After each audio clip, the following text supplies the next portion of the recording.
స్థానికుల ఫిర్యాదుతో దుర్గం చెరువును పరిశీలించారు హైడ్రా కమిషనర్ రంగనాథ్. చెరువులో సగభాగం వరకు గుర్రపుడెక్క ఉండడం, వరద కాలువ ద్వారా మురుగునీరు చెరువులోకి కలుస్తుండడంపై ఆగ్రహం వ్యక్తం చేశారు రంగనాథ్. ఎస్టీపీలు ఉన్నప్పటికీ మురుగునీటిని చెరువులోకి వదలడంపై జీహెచ్ఎంసీ అధికారులపై సీరియస్ అయ్యారు.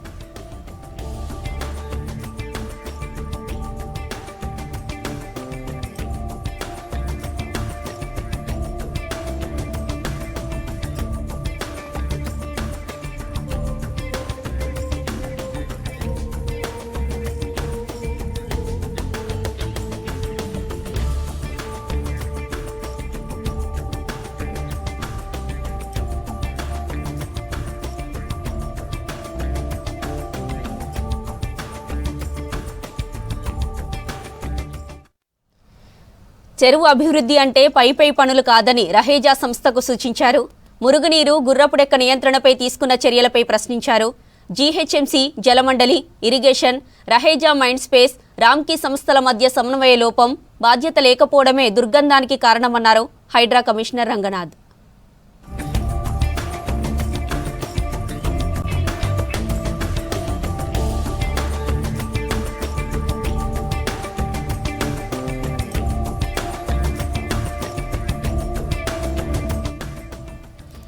చుట్టుపక్కల మురుగునీరు మొత్తం ఎస్టీపీ లైన్లోకి వెళ్లేలా చర్యలు తీసుకోవాలని ఆదేశించారు. శుద్ధి చేసిన నీటి నమూనాలను సేకరించి పీసీబీకి పంపాలని సూచించారు. అనంతరం సంబంధిత శాఖలతో హైడ్రా కార్యాలయంలో సమీక్ష చేశారు.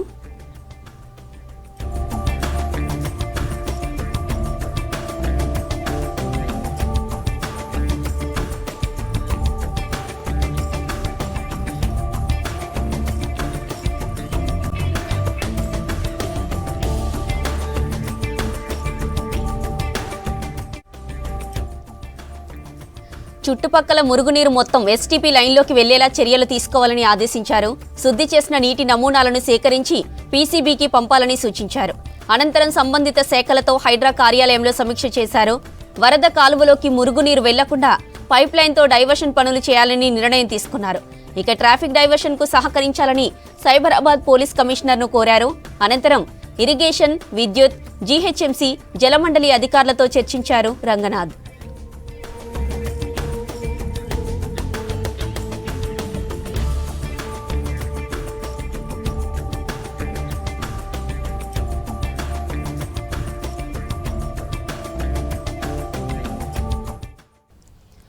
ఇక మరోవైపు కాజాగూడ చెరువును కూడా పరిశీలించారు రంగనాథ్. ప్రజావాణిలో వచ్చిన ఫిర్యాదులతో క్షేత్రస్థాయిలో పరిశీలిస్తున్నారు. కాజాగూడ చెరువు తూములు, అలుగులు మూసివేసినట్టు గుర్తించారు.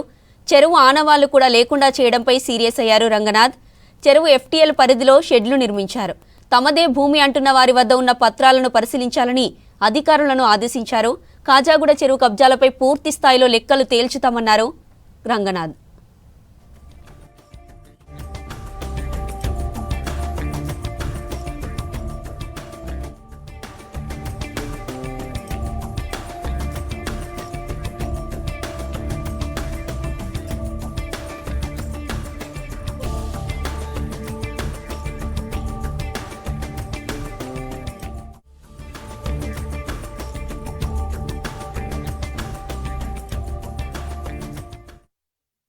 ఫోన్ ట్యాపింగ్ కేసులో మాజీ మంత్రి హరీష్ రావును జూబ్లీహిల్స్ పోలీస్ స్టేషన్లో విచారించారు సిట్ అధికారులు.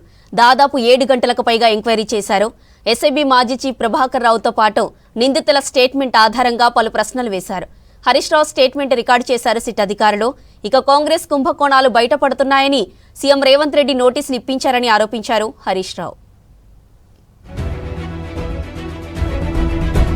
సీఎం రేవంత్ రెడ్డి తాటాకు చప్పుళ్లకు భయపడబోమని మాజీ మంత్రి బీఆర్ఎస్ ఎమ్మెల్యే హరీష్ రావు అన్నారు. డైవర్షన్ పాలిటిక్స్ లో భాగంగానే ఫోన్ ట్యాపింగ్ కేసులో తనకు సిట్ నోటీసులు ఇచ్చారన్నారు. ఇది సీఎం ఆడుతున్న సిల్లీ డ్రామా అని ఎద్దేవా చేశారు. నేనే తప్పు చేయలేదని భయపడనన్నారు హరీష్ రావు. బిడ్డను ఎన్ని నోటీసులు పంపినా నిన్ను ఇచ్చిపెట్టేది లేదు. నువ్వు కేవలం ఎన్నికల్లో అటెన్షన్ డైవర్షన్ కోసమే ఈ చిల్లర రాజకీయాలకు రేవంత్ రెడ్డి పాల్పడతా ఉన్నాడు. మేము ఏ తప్పు చేయలేదు. మాకు న్యాయ వ్యవస్థ మీద నమ్మకం ఉన్నది. మాకు చట్టాన్ని గౌరవించే సంస్కారం ఉన్నది. తప్పకుండా చట్ట ప్రకారంగా నడుచుకుంటాం. మాకు తప్పు చేయలేదు కనుక భయపడాల్సిన అవసరం లేదు. మున్సిపల్ ఎన్నికల ముందు రేవంత్ బాంబార్ది అవినీతిని బయటపెట్టినందుకే నోటీసులు ఇచ్చారని ఆరోపించారు హరీష్ రావు. బొగ్గు కుంభకోణం, వాటాల పంచాయతీ ప్రజలకు అర్థమైందన్నారు. 2 ఏళ్ల నుంచి ఫోన్ షాపింగ్ పై డ్రామాలు ఆడుతున్నారని విమర్శించారు. గతంలో తనపై పెట్టిన కేసులో హైకోర్టు, సుప్రీంకోర్టు కొట్టేశాయని గుర్తు చేశారు హరీష్ రావు. కేంద్ర మంత్రి కిషన్ రెడ్డికి హరీష్ రావు బహిరంగ లేఖ రాశారు. కేంద్ర ప్రభుత్వానికి సింగరేణిలో 49% వాటా ఉందని, అక్కడ జరుగుతున్న అవినీతిపై సీబీఐ విచారణకు ఆదేశించాలని డిమాండ్ చేశారు. రేవంత్ రెడ్డితో కుమ్మక్కు కాకపోతే వెంటనే చర్యలు తీసుకోవాలని కిషన్ రెడ్డిని కోరారు. అన్ని ఆధారాలు ఇవ్వడానికి సిద్ధంగా ఉన్నానని తెలిపారు హరీష్ రావు.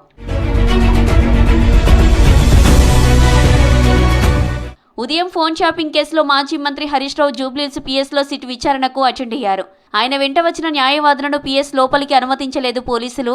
దాదాపు 7 గంటలు ఆయనను ప్రశ్నించారు సిట్ అధికారులు. ACP Venkatagiri, SP Ravinder Reddy. విచారణ అనంతరం తెలంగాణ భవన్కు వెళ్లారు హరీష్ రావు.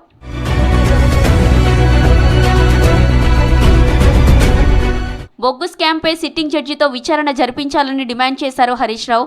సిట్టింగ్ జడ్జికి అన్ని ఆధారాలు అందిస్తామన్నారు. మంత్రుల మధ్య వాటాల పంపకం రోడ్డు మీదకు వచ్చిందన్నారు. ఏదో ఒక కేసులో తనను ఇరికించాలని సీఎం ప్రయత్నిస్తున్నారని ఆరోపించారు హరీష్ రావు. కుంభకోణాలకు నిలయంగా మారింది నీ ప్రభుత్వం. ఇవాళ మొత్తం ఎక్కడికక్కడ దోచుకొని తింటా ఉన్నారు. ప్రజలకిచ్చిన గ్యారంటీలు గాలికి వదిలేసిండ్రు. అందిన కాడికి దండుపాలెం ముఠాలాగా దోచుకుంటా ఉన్నారు. మీరు మీ దోపిడికి మేము అడ్డు వస్తున్నామని, నీ దోపిడిని కేటీఆర్ గారు, మా బీఆర్ఎస్ నాయకులు ఎక్కడికక్కడ ప్రశ్నిస్తున్నారని నువ్వు చిల్లర రాజకీయాలకు పాల్పడతా ఉన్నావు. నువ్వు ఎన్ని కుట్రలు పన్నినా, నువ్వు ఎన్ని కేసులు పెట్టినా, నువ్వు ఎన్ని నోటీసులు ఇచ్చినా బీఆర్ఎస్ గొంతులు సింహంలాగా గర్జిస్తూనే ఉంటాయి. నిన్ను అడుగడుగునా తెలంగాణ ప్రజల పక్షాన ప్రశ్నిస్తూనే ఉంటాయి. ఎక్కడ కూడా వెనకడుగు వేసే ప్రశ్నే లేదు. నువ్వు రేపు ప్రజాకోర్టులో సమాధానాలు చెప్పాలి. రేపు ప్రజలు నిన్ను తప్పకుండా, ఇప్పటికే నీ మంత్రులను, నీ ఎమ్మెల్యేలను ఎక్కడ పోతే అక్కడ నిలదీస్తున్నారు ప్రజలు. ఇక ఫోన్ షాపింగ్ కేసులో చాలా మంది ఇబ్బంది పడ్డారని, హరీష్ రావు తప్పు చేయనప్పుడు భయం ఎందుకని ప్రశ్నించారు కాంగ్రెస్ నేతలు.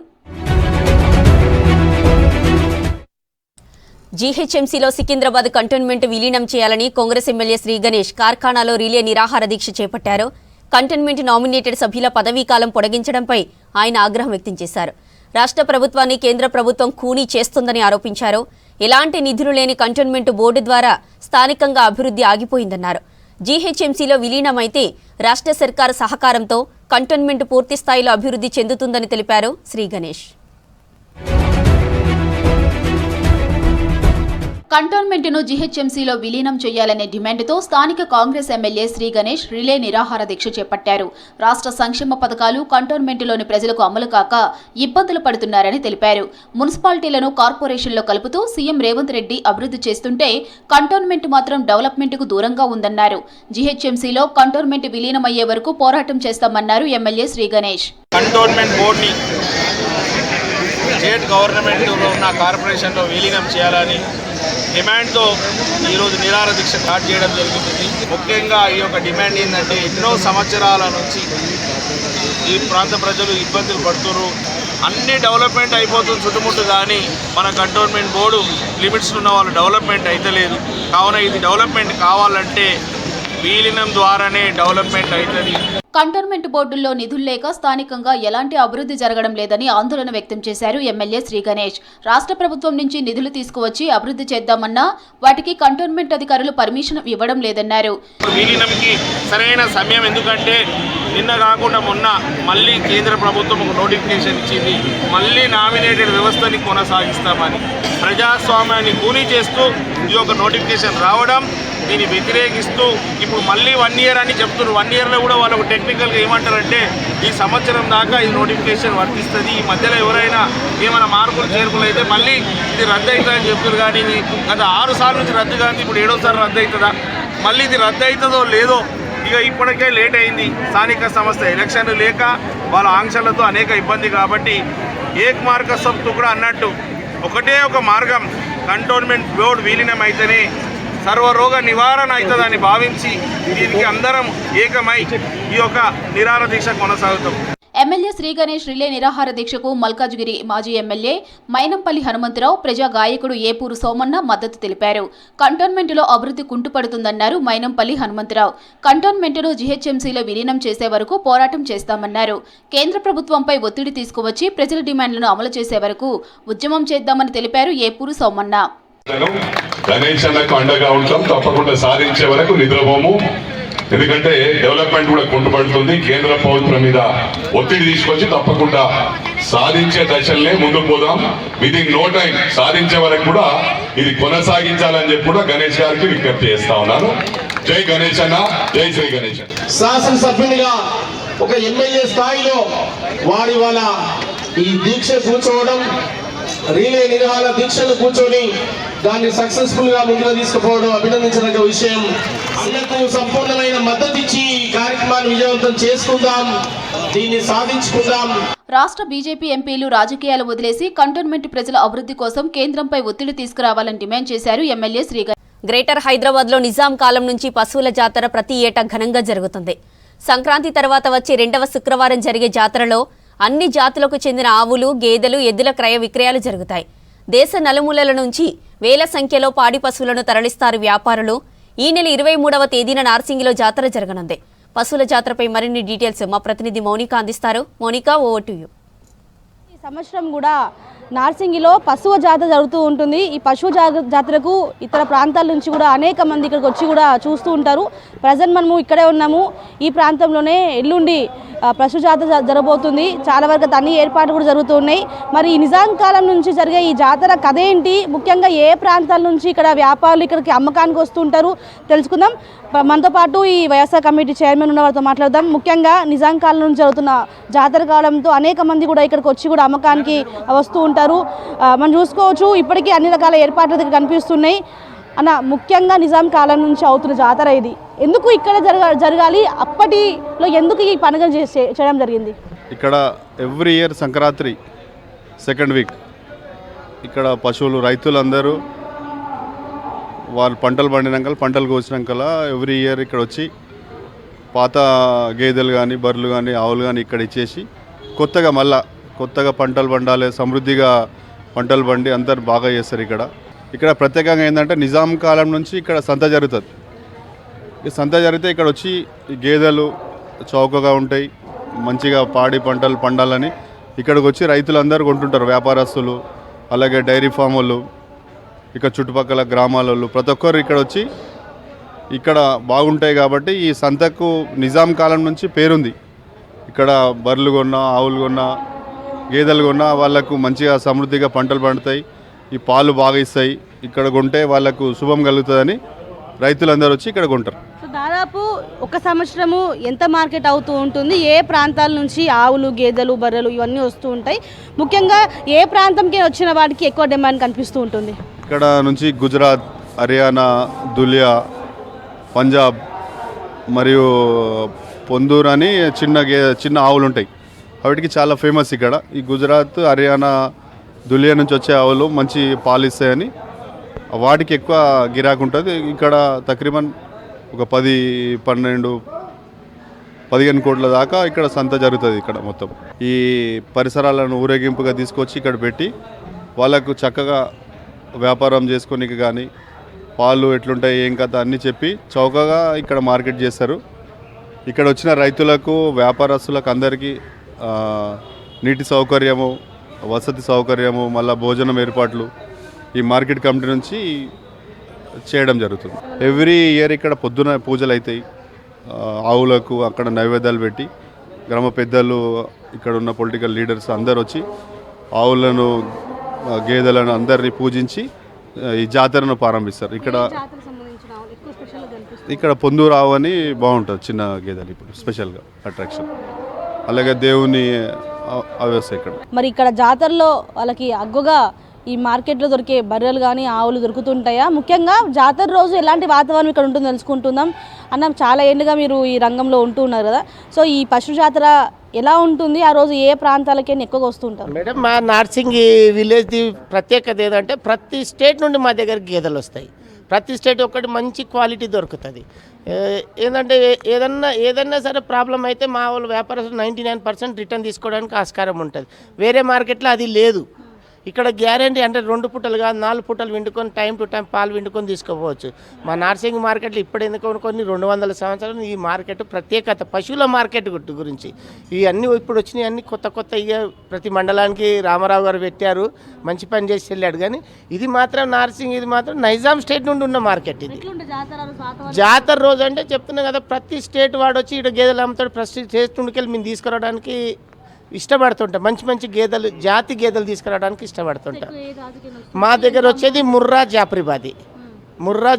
ఈ ముర్రా జాఫ్రిబాదీలు ఏంటంటే పాల ప్రొడక్ట్ ఎక్కువ ఉంటుంది, ఫ్యాట్ % ఎక్కువ ఉంటుంది, NS% కూడా ఎక్కువ ఉంటుంది. కాబట్టి ఇవి తీసుకొస్తాం.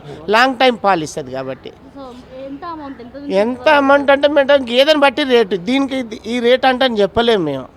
ఈ దాన్ని వాళ్ళు ఏది సెలెక్ట్ చేస్తే దాన్ని ఆ రేటు సెలెక్ట్ ఉంటుంది. అది आप कहाँ से? यहाँ नारसिंगी। किधर से है बोल के? आगरा से। यूपी। कितने है क्या गाय कितने? ये 9 भैंस लाया, आज लाया मैं कैसे रहते हैं? नारसिंगी। अच्छा बाजार 1 नंबर का है। तो दूध गारंटी मिलती है पर 14 लीटर 15 लीटर अच्छा रहता। आप चादर के लिए और अभी आया 5 साल हो गया, 5 साल हो गए मेरे यहाँ के। कैसे रहते? अच्छा यहाँ 1 नंबर सही है सब। कितना लीटर मिल्क देते हैं? 12 लीटर 13 लीटर 14 15 20 सब तरह का मिलता है। ఎట్లా ఉంటుంది ఇక్కడ జాతర రోజు? ముఖ్యంగా ఎన్ని ఆవులు రోజు ఉంటుంటాయి ఇక్కడ? ఆవులు గేదెలు అన్నీ ఉంటాయి, పాడి గేదెలు పాడి ఆవులు అన్నీ ఉంటాయి మేడం. డైరీ ఫామ్ పెట్టేటోళ్ళు అయితే ఇక్కడికి వచ్చి బల్క్గా ఒకేసారి ఆవులని గేదెలను కూడా పర్చేజ్ చేస్తుంటారు. దాంతోపాటు ఈ డైరీ ఫామ్ పెడితే వచ్చే లాభాలు నష్టాలు కూడా ఇక్కడ ఉండే వ్యాపారులు అడిగి కూడా తెలుసుకుంటూ ఉంటారు. సో మొత్తానికి అయితే ఎల్లుండి ఈ యొక్క జాతర జరగబోతుంది. సో మొత్తానికి అయితే హైదరాబాద్లోనే చాలా యూనిక్ జాతరగా చెప్పాలి, ఎందుకంటే ఎక్కడ కూడా ఇలాంటి జాతరలు జరగవు. దీంతో నగరవాసి కూడా ఇక్కడికి వచ్చి చూడడం కూడా జరుగుతుంది. క్యాంపస్ అండ్ సాయితో మోనికా, న్యూస్, హైదరాబాద్. మొన్నటి వరకు పరుగులు పెట్టిన పసిడిని వెనక్కి నెడుతుంది వెండి. గోల్డ్ హవాను ఓవర్టేక్ చేసి వెండి దూసుకెళ్తుంది. ఎప్పుడూ లేనంతగా బెంచ్ మార్క్ క్రాస్ చేసింది వెండి. భవిష్యత్తులో వెండికి భారీ డిమాండ్ ఉంటుందంటున్నారు ఎక్స్పర్ట్స్. వెండి ధరలు పెరగడానికి కారణాలేంటో తెలుసుకోవాలంటే లెట్స్ వాచ్ దిస్ స్టోరీ.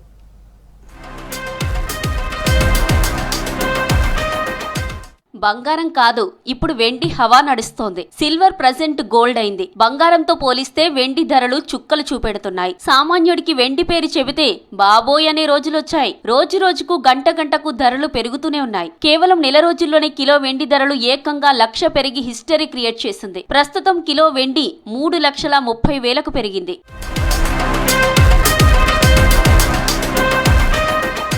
మొన్నటి వరకు పసిడి, ఇప్పుడు వెండి ఒకే బాటలో పయనిస్తూ సరికొత్త రికార్డులను సృష్టిస్తున్నాయి. గత డిసెంబర్ 31 నాటికి మార్కెట్లో కిలో వెండి ధర 2,35,000గా ఉండగా జనవరి 20 నాటికి 3,30,000కు చేరుకుంది. ఇంత తక్కువ కాలంలో ఈ స్థాయిలో ధర పెరగడం ఇదే మొదటిసారి అంటున్నారు వ్యాపారులు. Green energy, electric vehicles, solar panels తయారీలో వెండి వినియోగం పెరగడంతోనే ధరలు ఆకాశాన్ని అంటుతున్నాయని తెలిపారు వ్యాపారులు. పైగా అంతర్జాతీయంగా అనిశ్చితి, రాజకీయ పరిణామాలు, యుద్ధ వాతావరణ పరిస్థితులు, రూపాయి పతనం, అమెరికా టారిఫ్స్, ట్రంప్ నిర్ణయాలతో వెండి ధరలు పెరుగుతున్నాయంటున్నారు. ఇక్కడ ఏ నోట్లో విన్నా, ఏ ఇన్వెస్ట్మెంట్ చేయాలనుకున్నా ప్రతి ఒక్కరు అందరు ఆలోచించేది సిల్వర్. సో లాస్ట్ 2 quarters అంటే ఒక 6 monthsలో మన హిస్టరీ చూస్తే సిల్వర్ ₹1,00,000 నుంచి దాదాపు 3,18,000 ఇవాళ హైయెస్ట్ రికార్డ్ ప్రైస్. అంటే ఇంత షార్ట్ టర్మ్లో ఇంతగా పెరగడానికంటే there's many reasons. Industrial purpose కూడా కన్సెప్షన్ చాలా ఉంది అని చెప్పి. సో ఈవెన్ ఈవీ బ్యాటరీస్లో సిల్వర్ యూసేజ్ అనేది కొత్తగా technology has come down, so where they are having more efficiency in the battery usage. So గ్లోబల్గా ఏమైంది, సిల్వర్కి ఒక డిమాండ్. ప్రస్తుతం వెండి ధరలు పెరగడంతో చాలా మంది పెట్టుబడులు పెడుతున్నారని తెలిపారు వ్యాపారులు. ఇన్వెస్టర్లు సురక్షితమైన పెట్టుబడిగా వెండి, బంగారం వైపు మళ్లుతున్నారు. దీంతో డిమాండ్ పెరిగి ధరలు ఆకాశాన్ని తాకుతున్నాయి. ఒకే రోజులో 8,000, 10,000, 12,000, 15,000 పెరుగుతుంది. వెండి ధరలు పెరుగుతుండడంతో సేల్స్ తగ్గాయన్నారు వ్యాపారులు. యాక్చువల్గా ప్రజెంట్ సిల్వర్ మీద నడుస్తుందండి. యాక్చువల్ సిల్వర్ అందరూ కూడా బార్లు అడుగుతున్నారు. అలాగే సిల్వర్ ఎంతలా పెరుగుతుందో గోల్డ్ కూడా అదే పెరుగుతుంది కాబట్టి గోల్డ్లో బార్లు కూడా అడుగుతున్నారండి. యాక్చువల్గా ఏంటంటే ఇప్పుడు జ్యువెలరీ తీసుకోవడం కంటే బార్లు తీసుకోవడం బెస్ట్ అన్న ఆలోచనలో ఉన్నారండి. సిల్వర్ అయితే మాత్రం చాలా విపరీతంగా పెరిగిందండి. లాస్ట్ ఇయర్ ఇదే టైంకి 90,000 ఉన్న సిల్వర్ ఈరోజు 3,15,000 దాకా ఉందండి. మరి సిల్వర్ అయితే మేము అసలు ఎక్స్పెక్ట్ చేయలేదండి ఇలాగా. వెండి ధరలు పెరగడంతో పూజా సామాగ్రి కొనుగోలు చేసే సామాన్యులు ఇబ్బందులు పడుతున్నారు. ఒకప్పుడు పేదవాడి బంగారంగా పిలువబడే వెండి ఇప్పుడు భారంగా మారుతోందన్నారు. పెళ్లిళ్ల సీజన్ కావడంతో ఈ ధరల పెరుగుదలతో ఏమీ కొనలేని పరిస్థితి ఉందంటున్నారు ప్రజలు. మేము మామూలుగా చిన్న చిన్న ఆర్నమెంట్స్ సిల్వర్ కానీ గోల్డ్ కానీ ఏదో ఒకటి పిల్లల వాళ్ళ కోసం తీసుకుంటుంటిమి. ఇప్పుడు చాలా రేటు పెరిగిపోయి ఏది తీసుకోవాలన్నా చాలా ఆలోచించాల్సిన విషయం అయిందండి. ఇప్పుడు అందులో సగం కూడా ఇన్వెస్ట్ చేయలేకపోతున్నాము. మార్కెట్ ట్రెండ్స్ లో వెండి హవా ఉండడంతో ధరలు ఇప్పట్లో తగ్గవంటున్నారు వ్యాపారులు. పారిశ్రామిక అవసరాలు, వెండిపై పెట్టుబడులతో రేట్లు మరింత పెరిగే అవకాశం ఉందని అంచనా వేస్తున్నారు నిపుణులు. మహిళల నుంచి బంగారం దొంగిలిస్తున్న దొంగల ముఠాను అరెస్టు చేశారు వికారాబాద్ పోలీసులు. నిందితుల దగ్గర 8 తులాల 8 గ్రాముల గోల్డ్, 50 తులాల వెండి, 3 సెల్ ఫోన్లను సీజ్ చేశారు సిసిఎస్ పోలీసులు. మహిళల దృష్టి మరల్చి బంగారం దొంగిలిస్తున్న మహిళా నిందితులు వేముల లక్ష్మి, చెల్ల నరసమ్మ, బండారి అనితలను అదుపులోకి తీసుకున్నారు పోలీసులు. ఇక రాచకొండ, సైబరాబాద్తో పాటు వికారాబాద్, నారాయణపేట, హైదరాబాద్, నిజామాబాద్, జగిత్యాల జిల్లాల్లో సుమారు 28 కేసుల్లో నిందితులుగా ఉన్నారని చెప్పారు జిల్లా పోలీసులు.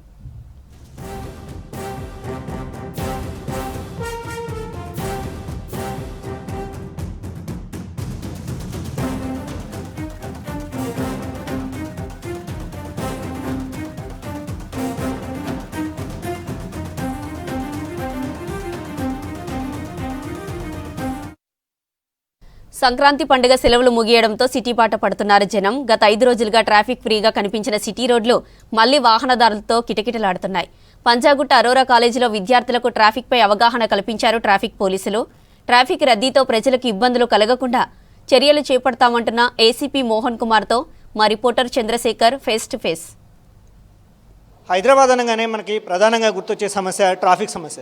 అయితే గడిచిన 5 రోజుల్లో సంక్రాంతి పండుగ సందర్భంగా హైదరాబాద్ నగరం కొంచెం ట్రాఫిక్ ఫ్రీ అయిందని చెప్పుకోవచ్చు. ప్రస్తుతం మనం 5 రోజుల తర్వాత మళ్ళీ హైదరాబాద్ నగరం అదే యథావిధి స్థానానికి చేరుకుందని చెప్పుకోవచ్చు. అయితే ఈ సందర్భంలో మన traffic ACP Mohan Kumar sir మనతో పాటు ఉన్నారు. అయితే ప్రస్తుతం హైదరాబాద్ నగరంలో ట్రాఫిక్ పరంగా ప్రజలకు ఎలాంటి అవేర్నెస్ ప్రోగ్రామ్ చేపడుతున్నారని సార్ మాటలను తెలుసుకుందాం. సార్, ఎట్లా ఉంది సార్ ప్రజెంట్ ట్రాఫిక్ పరిస్థితి ఎట్లా ఉంది నగరంలో? హైదరాబాద్లోనే కాకుండా తెలంగాణ రాష్ట్రం అంతటా కూడా ఈ రోడ్స్ అనేవి సేఫ్ డ్రైవ్ చేసే విధంగా ఉండాలి, ఎవరికి ప్రమాదాలు జరగకూడదు అని చెప్పి ఒక ఉద్దేశంతో మన గౌరవ రాష్ట్ర డీజీపీ గారు ఈ నెల 12వ తేదీన అరైవ్ అలైవ్ అనే ప్రోగ్రాం ఒకటి మన గౌరవ ముఖ్యమంత్రి గారి ఆధ్వర్యంలో కోట్ల విజయభాస్కర్ స్టేడియంలో లాంచ్ చేయడం జరిగింది. ఈ ప్రోగ్రాంలో భాగంగా మనం 13వ తారీఖు నుంచి ఈ నెల 26వ తారీఖు వరకు ప్రతిరోజు కూడా ఈ ట్రాఫిక్ మీద అవేర్నెస్ కల్పించడం కోసం కాలేజ్ స్టూడెంట్స్ కావచ్చు, లేకపోతే వాహనాలు నడిపేటటువంటి సామాన్యులు కావచ్చు, ఇంకా మనకి హాట్స్పాట్స్ ఎక్కడెక్కడ ఉన్నాయో అవి, తర్వాత అందరికీ కూడా అవేర్నెస్ కల్పించాలనే ఉద్దేశంతో మన తెలంగాణ రాష్ట్రం అంతటా కూడా ఈ ట్రాఫిక్ పోలీసుల ద్వారా అవగాహన కార్యక్రమాలు అనేవి చేపట్టడం జరిగింది. దానిలో భాగంగా ఈరోజు మనకి అరోరా కాలేజ్, పంజగుట్టలో ఉన్నటువంటి అరోరా కాలేజ్లో ఎంసీఏ ఎంబీఏ స్టూడెంట్స్కి మనం ఈరోజు ఇక్కడ అవేర్నెస్ ప్రోగ్రామ్ నిర్వహించాము. దానిలో మన కాలేజ్ ప్రిన్సిపల్ గారు, తర్వాత ఇక్కడ లోకల్ ఇన్స్పెక్టర్ గారు అంతా కూడా పాల్గొని వాళ్ళకి అవగాహన కల్పించడం జరిగింది. సార్, స్టూడెంట్స్ నుంచి వాళ్ళ నుంచి రెస్పాన్స్ ఎట్లా ఉంది సార్? స్టూడెంట్స్ ఇవన్నీ వాళ్ళకి తెలిసిన రూల్సే, కాకపోతే ఏంటంటే దాని ఇంపాక్ట్ ఎలా ఉంటుంది అనేది ఈరోజు వాళ్ళకి ముఖ్యంగా స్ట్రెస్ చేయడం జరిగింది. బాగా అవగాహనను దీన్ని అంటే ఇంపాక్ట్ బాగా ఉండేటట్లు చెప్పడం జరిగింది. వాళ్ళు డెఫినెట్గా ట్రాఫిక్ రూల్స్ ఈ యొక్క క్లాస్ తర్వాత డెఫినెట్గా పాటిస్తారని చెప్పి నేను భావిస్తున్నాను.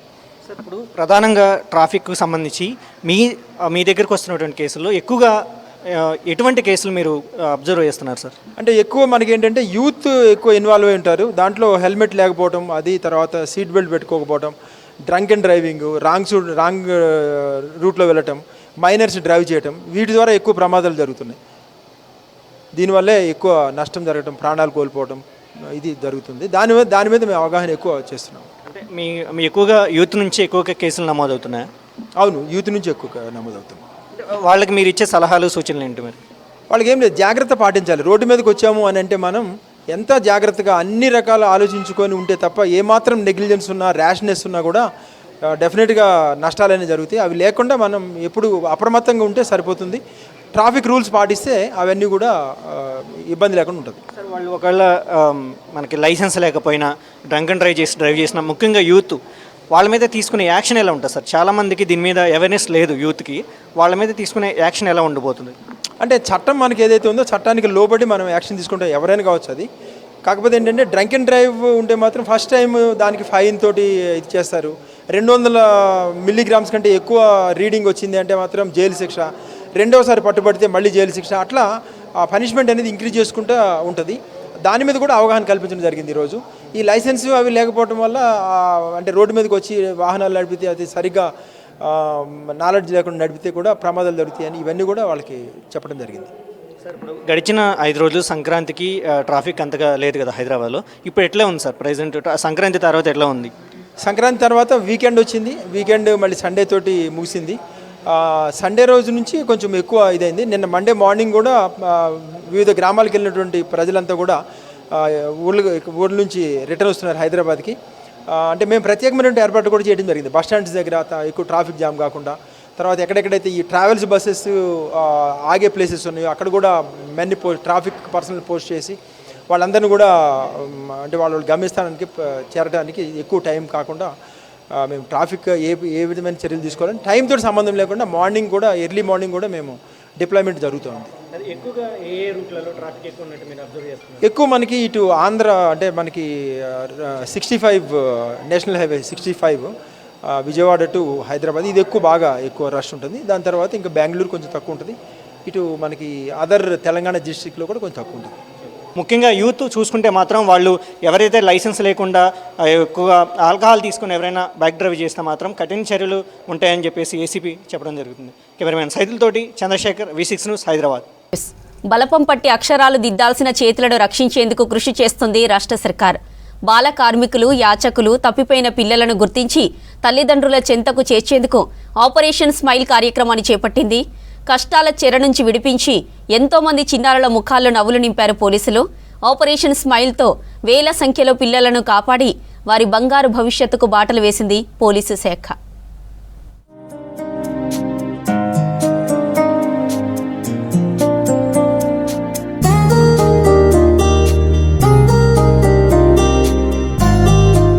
రాష్ట్రంలో నిర్వహించిన ఆపరేషన్ స్మైల్లో 2025లో 3250 మంది చిన్నారులను కాపాడారు పోలీసులు. 6వ విడత కార్యక్రమంలో భాగంగా జనవరి 1 నుంచి 31 వరకు అధికారుల బృందం తనిఖీలు చేస్తోంది. పోలీస్ శాఖ నేతృత్వంలో కొనసాగిన ఈ కార్యక్రమంలో తప్పిపోయిన పిల్లలు, బాల కార్మికులు, వెట్టి చాకిరీలో, ట్రాఫికింగ్లో చిక్కుకున్న పిల్లలు, యాచకులను గుర్తించి రక్షించారు.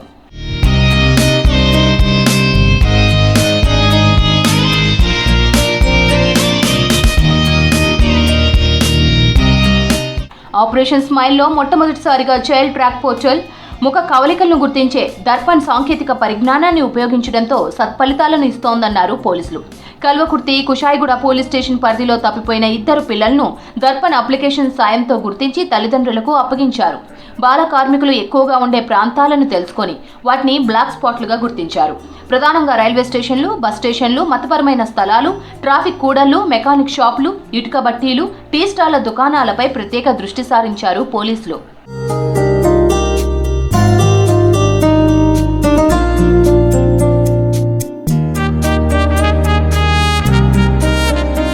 సైబరాబాద్ కమిషనరేట్ పరిధిలోని కాటేదాన్ పారిశ్రామిక వాడలో ఉన్న ఓ పరిశ్రమలో ఒకేసారి 12 మంది బాల కార్మికులను గుర్తించారు. పహాడి షరీఫ్ ఠాణా పరిధిలోని పాత వస్తువులు నిల్వ చేసే గోదాంలో 11 మందిని కాపాడాయి రాచకొండ బృందాలు. తనిఖీల్లో దొరికిన పిల్లలందరినీ మహిళా శిశు సంక్షేమ శాఖ, స్వచ్ఛంద సంస్థల ఆధ్వర్యంలో నడుస్తున్న గృహాల్లో చేర్పించారు. పిల్లల వివరాలు, ముఖాలను డిస్క్లైజ్ చేసి అన్ని పోలీస్ స్టేషన్లకు అనుసంధానం చేశారు. ఆయా పోలీస్ స్టేషన్ల పరిధిలో చిన్నారులు తప్పిపోయినా, అపహరించుకుపోయిన కేసులు నమోదైన వెంటనే సరిపోల్చి తల్లిదండ్రులకు అప్పజెప్పే అవకాశం ఉందంటున్నారు పోలీసులు.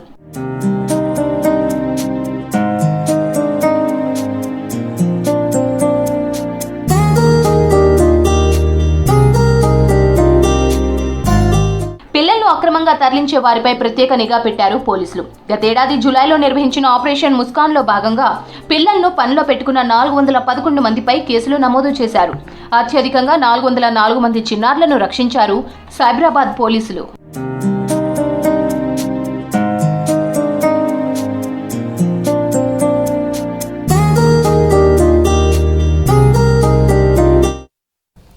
ఓ తెలుగు సినిమాలో హైదరాబాద్లో బీచ్ సెట్ వేద్దామంటూ ఒక కామెడీ డైలాగ్ ఉంటుంది.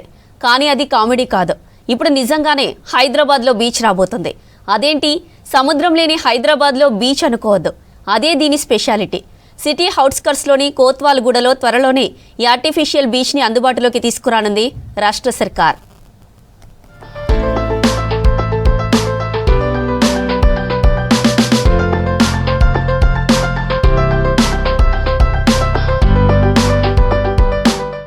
హైదరాబాద్లో బీచ్, దీనిపై చాలా సినిమాల్లో కామెడీగా సెటైర్లు వచ్చాయి. కానీ ఇప్పుడు నిజంగానే హైదరాబాద్కు బీచ్ రాబోతోంది. ఈ ఆర్టిఫిషియల్ బీచ్ కోసం రాష్ట్ర సర్కారు చర్యలు తీసుకుంటుంది. ఇందుకోసం ఇప్పటికే కోత్వాల్గూడలో 35 ఎకరాల స్థలాన్ని కేటాయించింది ప్రభుత్వం.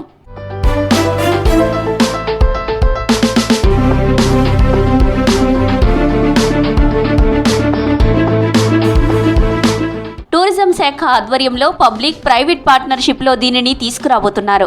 స్పెయిన్కు చెందిన ఫ్లూయిడ్రా కంపెనీ, ఫార్చ్యూన్ హాస్పిటల్, తెలంగాణ సర్కార్ మధ్య ఒప్పందం కుదిరింది. ఈ ప్రాజెక్టు అంచనా వ్యయం 350 కోట్లు ఉంది. ఫ్లాగ్షిప్ టూరిజం ప్రాజెక్టుగా హైదరాబాద్ను గ్లోబల్ టూరిస్ట్ డెస్టినేషన్గా చేయడమే లక్ష్యంగా ఈ బీచ్ను నిర్మిస్తున్నామని తెలిపారు అధికారులు.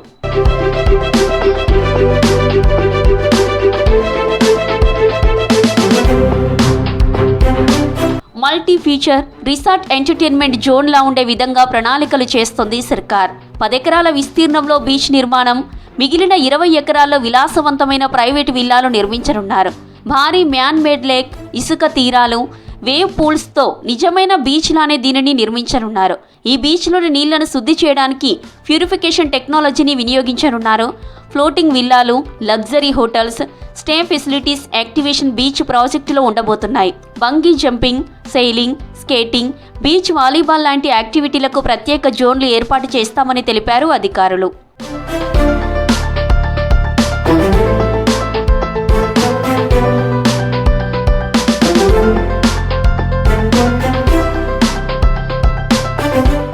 ఈ బీచ్లో పార్కులు, పిల్లల ప్లే ఏరియాలు, సైక్లింగ్ ట్రాక్స్, వాకింగ్ స్పేస్లు ఉంటాయన్నారు అధికారులు. Food courts, cinema theatres, decorative ఫౌంటైన్లు, నైట్ టైం ఈవెంట్కు ప్రత్యేకమైన స్పేస్ ఉంటుంది. ఇలాంటి artificial beach tourism township concept దేశంలోనే తొలిసారని తెలిపారు. ఇంటర్నేషనల్ వెల్నెస్ స్పా రిసార్ట్ ప్రత్యేకతగా నిలవనుంది.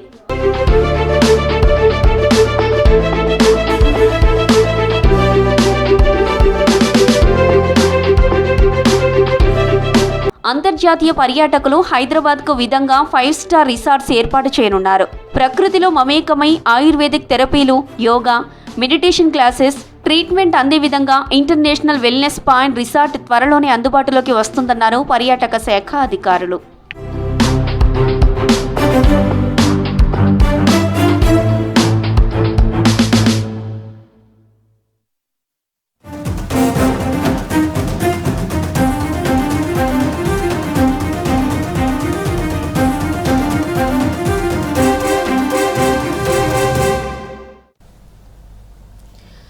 రెడ్ బ్రేకింగ్ న్యూస్ చూస్తున్నాం. తెలంగాణ మున్సిపల్ కార్పొరేషన్ ఎన్నికలపై బీజేపీ కేంద్ర పార్టీ ఫోకస్ పెట్టింది.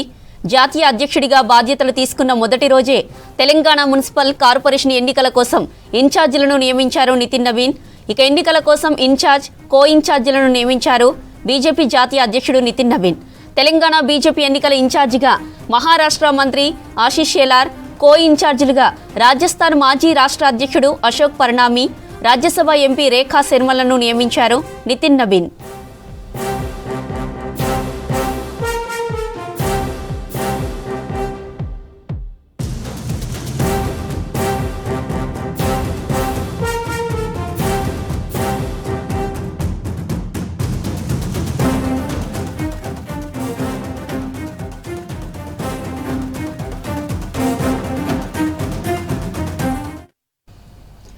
తెలంగాణ మున్సిపల్ కార్పొరేషన్ ఎన్నికలపై బీజేపీ కేంద్ర పార్టీ ఫోకస్ పెట్టింది.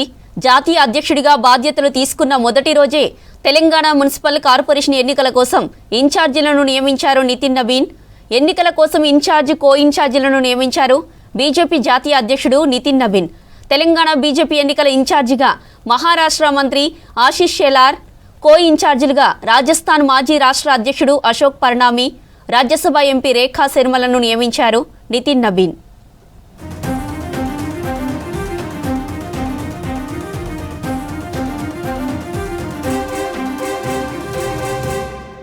హైదరాబాద్లో మళ్లీ చైన్ స్నాచర్లు రెచ్చిపోతున్నారు.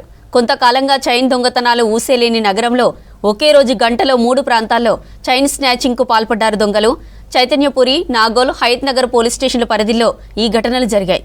జనసంచారం తక్కువగా ఉన్న ప్రాంతాల్లో మహిళలు జాగ్రత్తలు పాటించాలని సూచిస్తున్నారు పోలీసులు.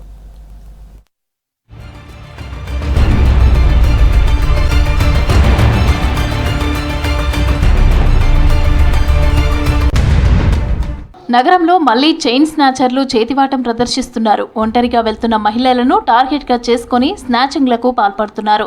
నిర్మానుష్యమైన ప్రాంతాల్లో రెక్కీ చేసి చైన్ స్నాచింగ్ చేస్తున్నారు. అవసరమైతే మహిళలపై దాడి చేసి మరీ చైన్ దొంగతనాలు చేశారు.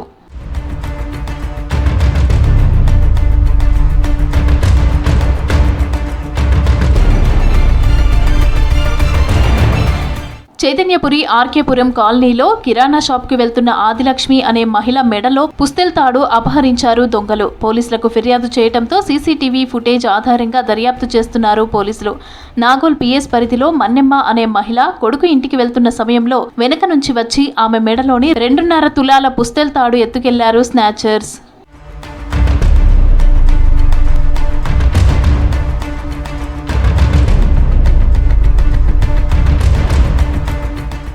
హయత్ నగర్ పోలీస్ స్టేషన్ పరిధిలోని అంజనాద్రి కాలనీలో నివాసముండే విజయ అనే మహిళ మెడలో ఉన్న 3 తులాల బంగారు చైన్ను అపహరించారు స్నాచర్లు. ఇలా నగరంలో వరుస ఘటనలు ప్రజలను భయాందోళనకు గురిచేస్తున్నాయి. హైదరాబాద్ నగరంతో పాటు జిల్లాల్లో కూడా చైన్ స్నాచింగ్ ఘటనలు జరుగుతున్నాయి.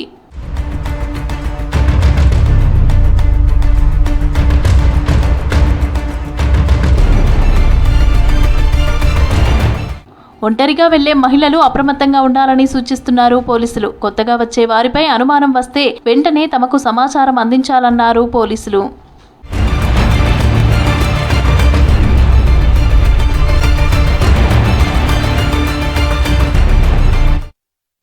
ప్రాథమిక వైద్యం ప్రజలకు మేలు చేస్తుంది. సూపర్ స్పెషాలిటీ సేవలను కూడా అందించే స్థాయికి ప్రాథమిక ఆరోగ్య కేంద్రాలు చేరుకుంటున్నాయి. హైదరాబాద్లోని Sriram Nagar urban primary health సెంటర్లో అప్పుడే పుట్టిన పిల్లల నుంచి వృద్ధుల వరకు అన్ని రకాల వైద్యం అందుతోంది. ఉచితంగా రక్త పరీక్షలు, స్కానింగ్, ఎక్స్రే వంటి సేవలు చేస్తున్నారు. హాస్పిటల్స్ పరిశుభ్రతకు ప్రాధాన్యం ఇస్తున్నారు. సిబ్బంది కొరత లేకుండా అన్ని రకాల మందులు అందిస్తున్నారు. మంచి వైద్యం అందిస్తుండటంతో ప్రైవేట్ హాస్పిటల్స్కి వెళ్లే తిప్పలు తప్పాయని సంతోషం వ్యక్తం చేస్తున్నారు రోగులు.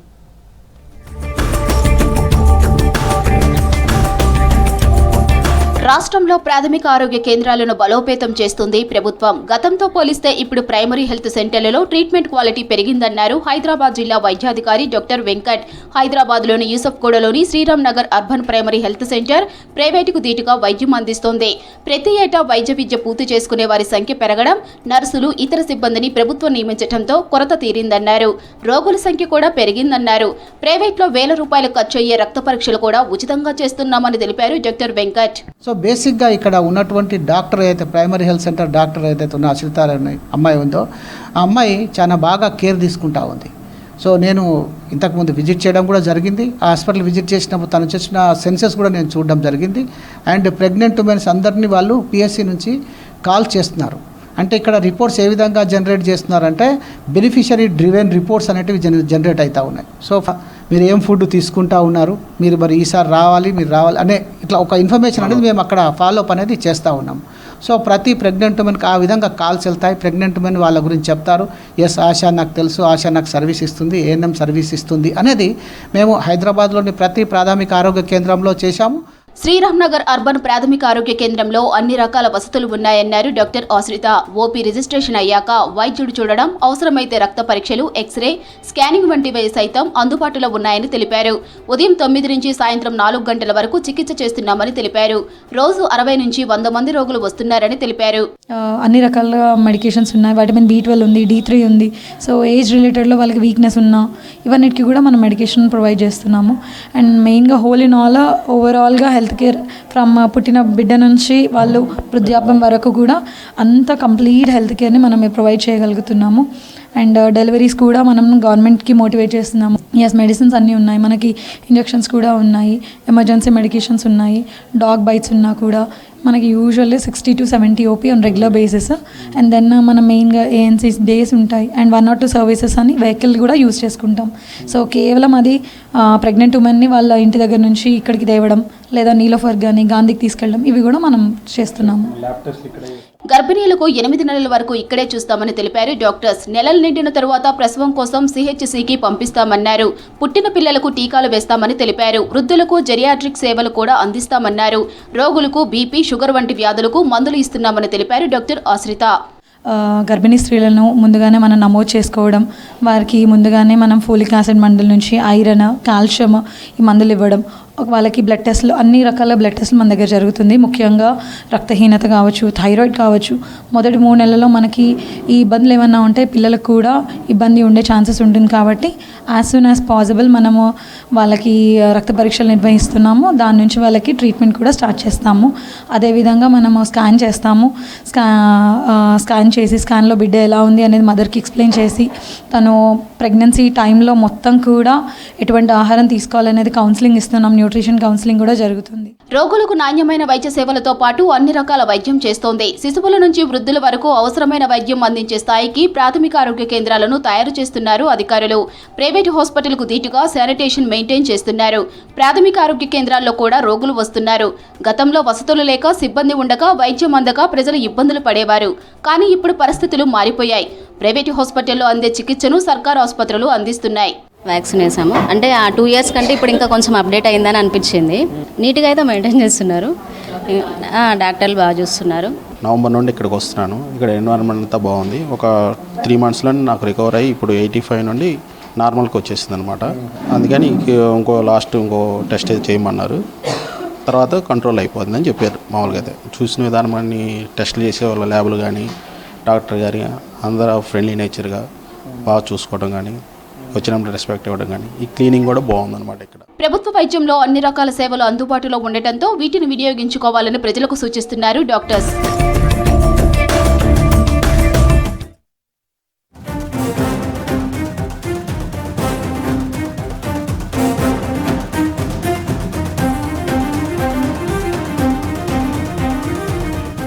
ఫోన్ ట్యాపింగ్ కేసులో సిట్ ఎదుట హాజరైన మాజీ మంత్రి హరీష్ రావుపై సిపి సజ్జనార్ స్పందించారు.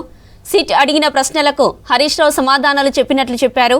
కేసుకు సంబంధించి సాక్షులను సంప్రదించొద్దని, ఏ విధంగానైనా ప్రభావితం చేయొద్దని హరీష్ రావు స్పష్టమైన ఆదేశాలు ఇచ్చినట్లు తెలిపారు. అవసరమైతే మళ్లీ విచారణకు పిలుస్తామని సిట్ స్పష్టం చేసిందన్నారు సజ్జనార్.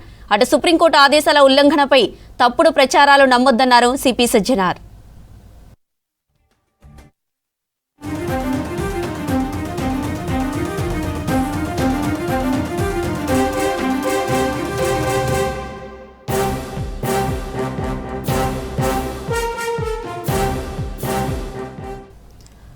తన కుమారుడి ఫారెన్ టూర్ ఉండడంతో విచారణ నుంచి ముందుగా వెళ్లేందుకు హరీష్ రావు పర్మిషన్ కోరారు.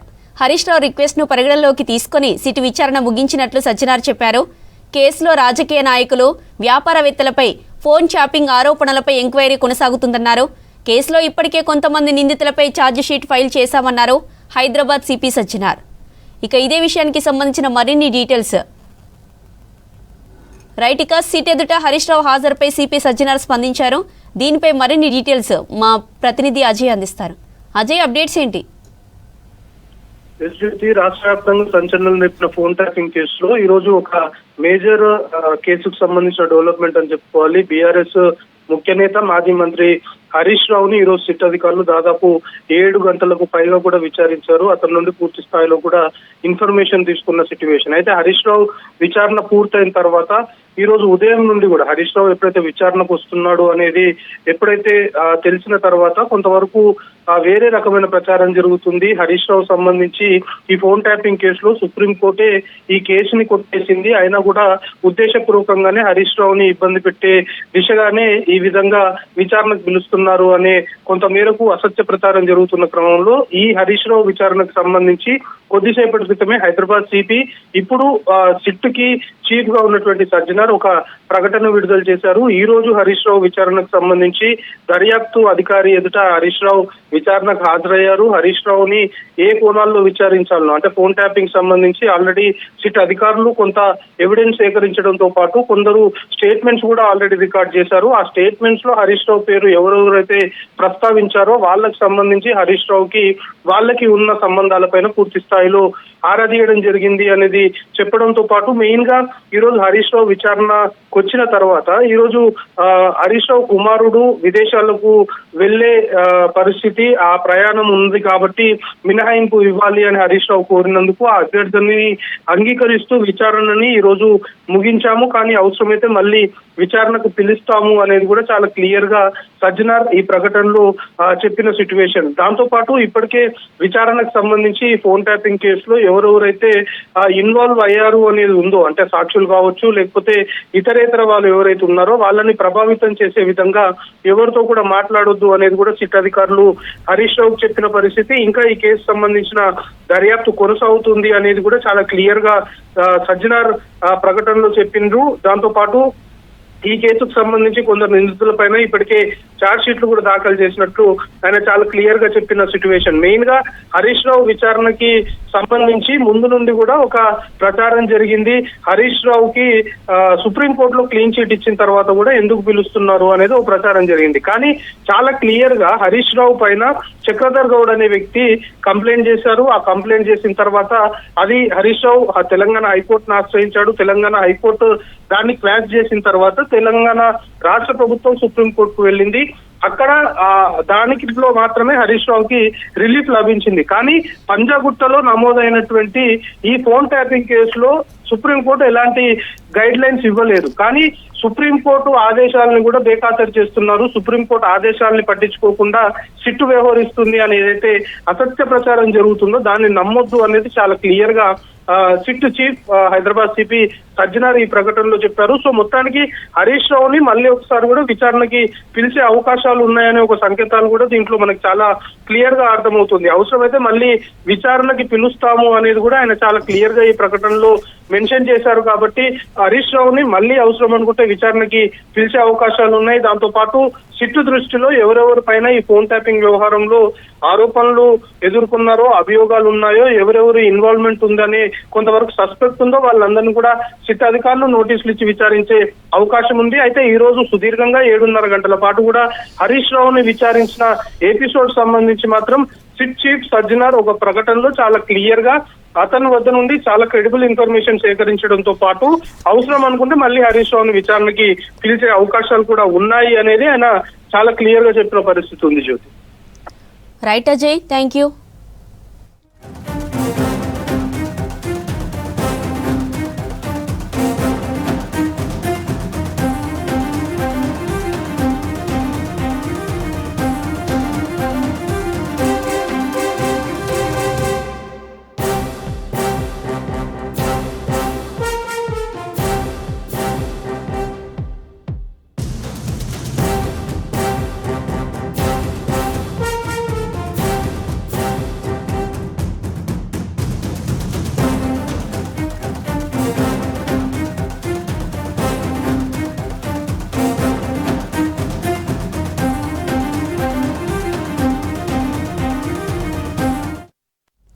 హైదరాబాద్ లో ఆహార కల్తీపై నగర పోలీసులు ఫోకస్ పెట్టనున్నారు. ఇక ఎంత మాత్రం ఉపేక్షించేది లేదని స్పష్టం చేశారు. ప్రజల ప్రాణాలతో చెలగాటమాడే వారిపై కఠిన చర్యలు తప్పవని హెచ్చరించారు. ఇదే విషయంపై నగర police commissioner Sajjanar strong warning ఇచ్చారు. కల్తీ రక్కస్ని కూకటి వేళ్లతో పెకిలించేందుకు పోలీసు, ఫుడ్ సేఫ్టీ అధికారుల ప్రత్యేక బృందాలతో చెకింగ్ చేస్తామన్నారు సిపి సజ్జనార్.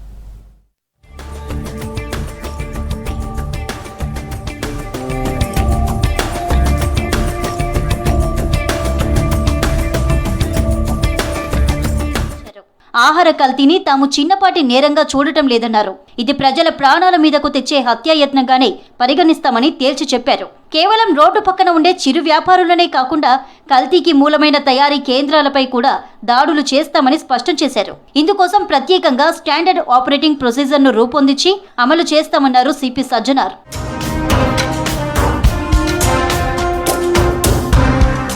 ఆహార కల్తీ నియంత్రణలో క్షేత్రస్థాయి సవాళ్లు చేపట్టాల్సిన చర్యలపై పోలీసు, ఆహార భద్రతా అధికారులతో సిపి సజ్జనార్ సమీక్షించారు. కల్తీ నివారణకు ఎస్ఓపి రూపొందించి అమలు చేస్తామని సిపి స్పష్టం చేశారు. తనిఖీలు, నమూనాల సేకరణ, సీజ్ చేయడం, అరెస్టుల ప్రక్రియలో ఎలాంటి న్యాయపరమైన చిక్కులు రాకుండా పకడ్బందీగా వ్యవహరిస్తామన్నారు.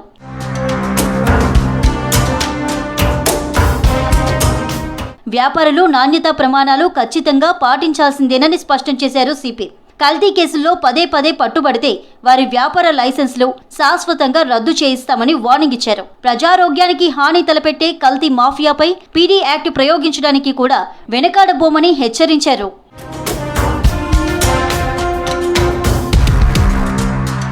కల్తీ జరుగుతున్నట్లు అనుమానం వస్తే వెంటనే సమాచారం అందించేందుకు త్వరలోనే ప్రజలకు అందుబాటులోకి ప్రత్యేక వాట్సాప్ లేదా టోల్ ఫ్రీ నెంబర్ను తీసుకువస్తున్నట్లు చెప్పారు సిపి. సమాచారం ఇచ్చిన వారి వివరాలు అత్యంత గోప్యంగా ఉంచుతామని హామీ ఇచ్చారు.